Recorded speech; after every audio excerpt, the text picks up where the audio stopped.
గౌరవ డాక్టర్ విశారద మహారాజ్ గారు గత వారం రోజులుగా అనేక సమస్యల్ని ఎదుర్కొంటూ నిరాశ్రయులైనటువంటి వెలుగుమట్ల ఇనుమబాబా కాలనీ వాసులందరూ కూడా ఈ అంబేద్కర్ భవన్లో ఉంటున్నారు.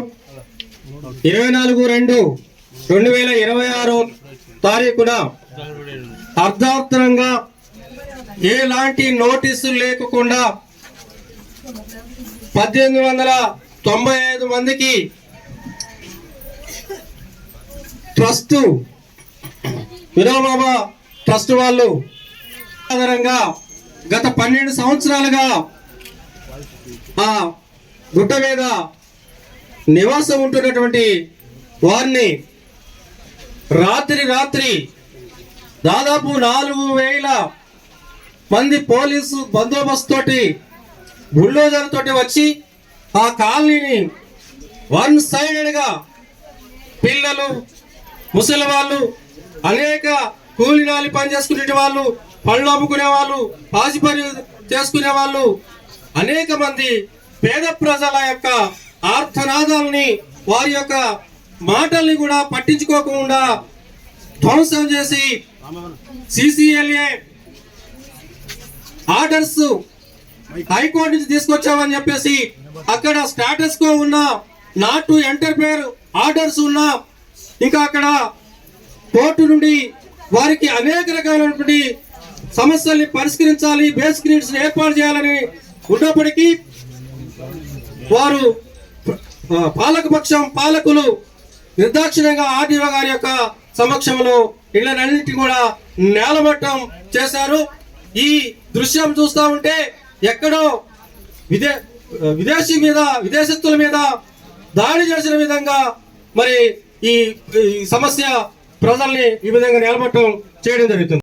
ఇక్కడ మిమ్మల్ని సందర్శించి మీ బాధల్లో పాల్పంచుకొని మీ సమస్యని పరిష్కరించేంత వరకు బీసీ ఎస్సీ ఎస్టీ ఖమ్మం జిల్లా జేఏసీ అలాగే రాష్ట్ర జేఏసీ అండగా ఉంటుందని, మీరందరూ పోరాటానికి సిద్ధమైతే ఖచ్చితంగా ఈ సమస్యని పరిష్కరించే దాంట్లో ముందుంటామని, ఇంకా ఈ సమస్య మీద మన రాష్ట్ర కార్యదర్శి కూడా కొన్ని విషయాల్ని వివరిస్తారు.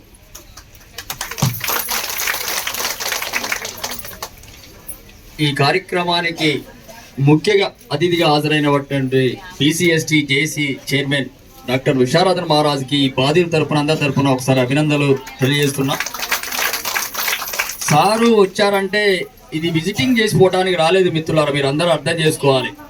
గత వారం రోజుల నుంచి మన దగ్గరకు చాలా మంది వచ్చారు. వచ్చిన వాళ్ళందరినీ స్వీకరిద్దాం, మళ్ళీ వచ్చినా స్వీకరిద్దాం, ఎందుకంటే మన బాధ కాడికి వస్తున్నారు కాబట్టి మనం స్వీకరిద్దాం. కానీ మీకు పరామర్శించడానికి రాలేదమ్మా.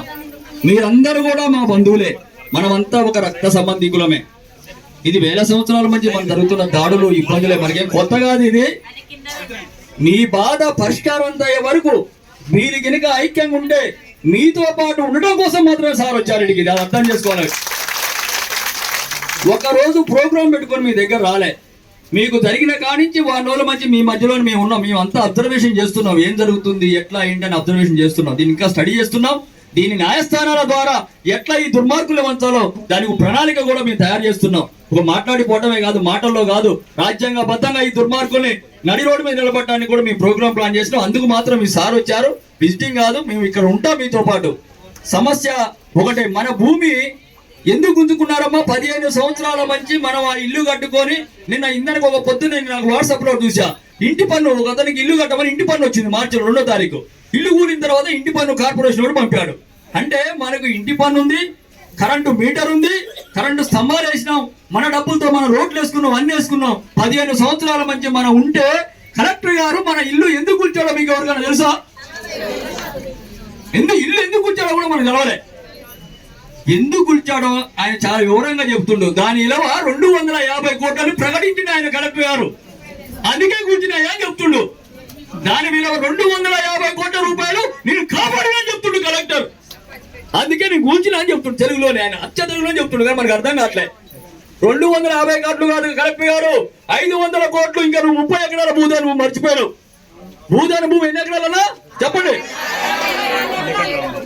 22 ఎకరాల భూదాన భూమి. మరి కలెక్టర్ గారు 30 ఎందుకు అంటాడు? కలెక్టర్ గారు 30 ఎందుకు అంటాడు? మరి 30 ఎవరికి రాసించాడు అడగలా వద్దాం మనం?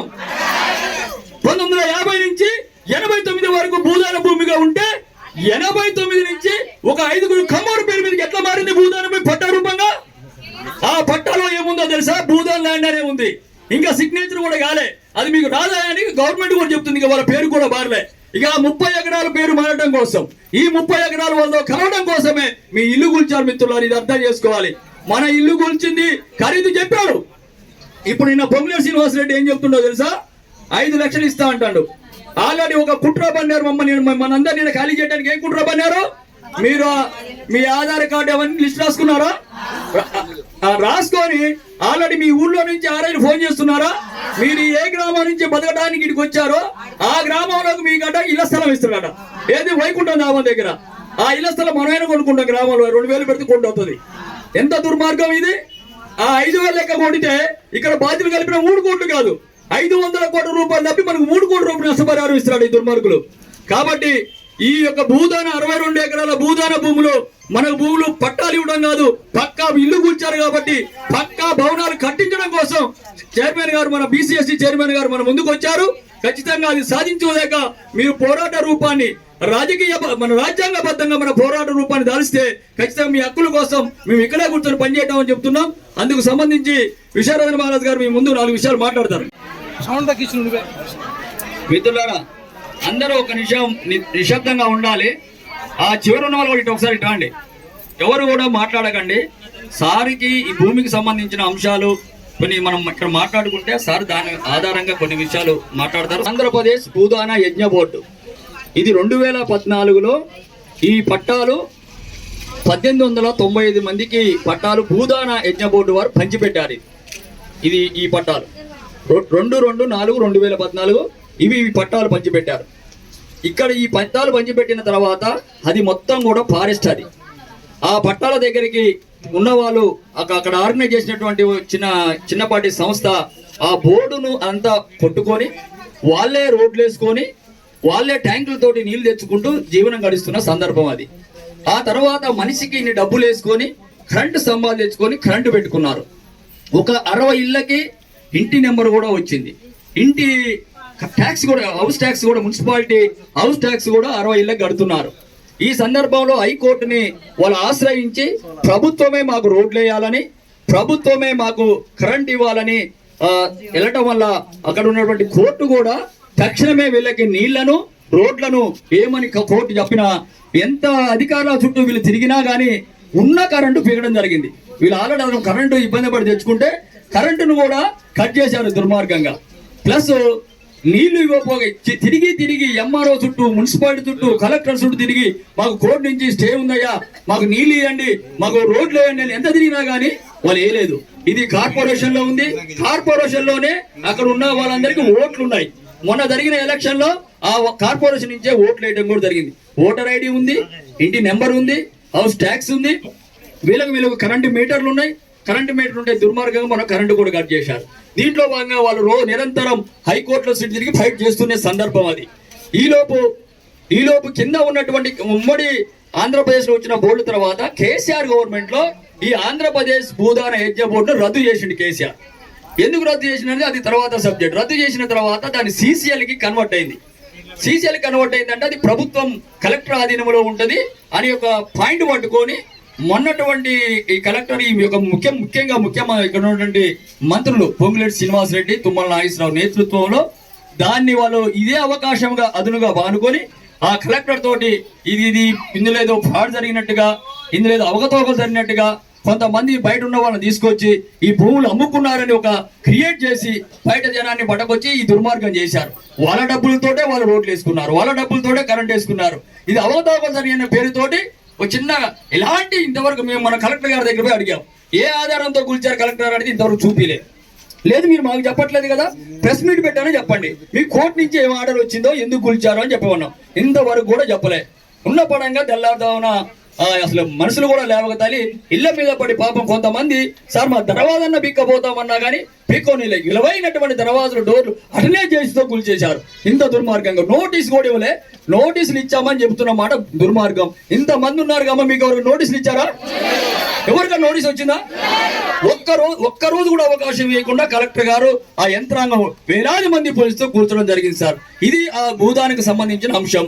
ఇంకొక 30 ఎకరాల్లో మేము ఇంక మిగతా 62 ఎకరాలు కదా 30 ఎకరాల పరిస్థితి ఏందని మేము మొత్తం కొట్టి చూసాం. 30 ఎకరాలు ఇక్కడ చూడండి, ఇది ఒక పట్టాలు. ఇది 30 ఎకరాలకి పట్టాలు ఉన్నాయి. ఇవి ఇప్పుడు మీకు ఒక పేరు చదివి చెప్తాను చూడండి. ఆదిరాజు ఉషారాణి. ఇక్కడ ఈమెకి 30 గుంటల భూమి ఉంది. ఇది దీని వాల్యుయేషన్ 1,18,58,000 దీని వాల్యుయేషన్. ఇక్కడ మీరు పట్టాలు చూడండి, భూదాన ల్యాండ్ అని ఉంటుంది కానీ నాట్ సైన్డ్. ఇంకా పోద్ది ఈ భూములకి. ఇప్పుడు ఈ కథ ఓడిస్తే పోద్ది. ఇట్లా 30 ఎకరాలు అన్ని పట్టాలు ఉన్నాయి, అన్ని తీసే ఉన్నాయి. ఇవన్నీ మీకు మీడియా కూడా ఇస్తాం. అంటే కింద ఉన్న 30 ఎకరాలు మొత్తం కూడా పట్టా రూపంగా మారుతుంది. ఇంకా వాళ్ళు పూర్తి హక్కు రాలేదు, ఇక హక్కు వస్తుంది. ఎట్లా మారింది ఇది? వీళ్ళకి ఎందుకు మారలేదు? దీన్ని చేసిన 30 ఎకరాలకి వాళ్ళకి హక్కు ఇచ్చిన కలెక్టర్ గారు వీళ్ళు ఎట్లా గుంజుకున్నావో అడగడానికి మనం అందరం ఇక్కడ కూర్చున్నాం. దీన్ని అడగాలి. ఇక్కడ నుంచి ఢిల్లీ జంతర్ మంతర్ దగ్గర పోయి దీన్ని అడిగి హక్కు సాధించుకోవాలి సార్. అన్యాయం జరిగింది వీళ్ళకి. దుర్మార్గంగా ఈ మంత్రులు పని కట్టుకొని చేశారు. ఇది ఇక్కడ ఈ పేద ప్రజలు జరిగింది. దీని పట్ల మీరు విజ్ఞత ఆలోచించి దీన్ని పూర్తి చేయాలని కోరుకుంటున్నాం. పెద్దలు విశారదన్ గారికి, వెలుగుమట్ల బాధిత ప్రజలకు, మీడియా మిత్రులకు ఈ సందర్భంగా న్యాయవాదిగా వీళ్ళ పక్షాన పోరాడుతున్నటువంటి వ్యక్తిగా ఇది సర్వే నెంబర్ 147, 148, 149 సంబంధించినటువంటి భూమి.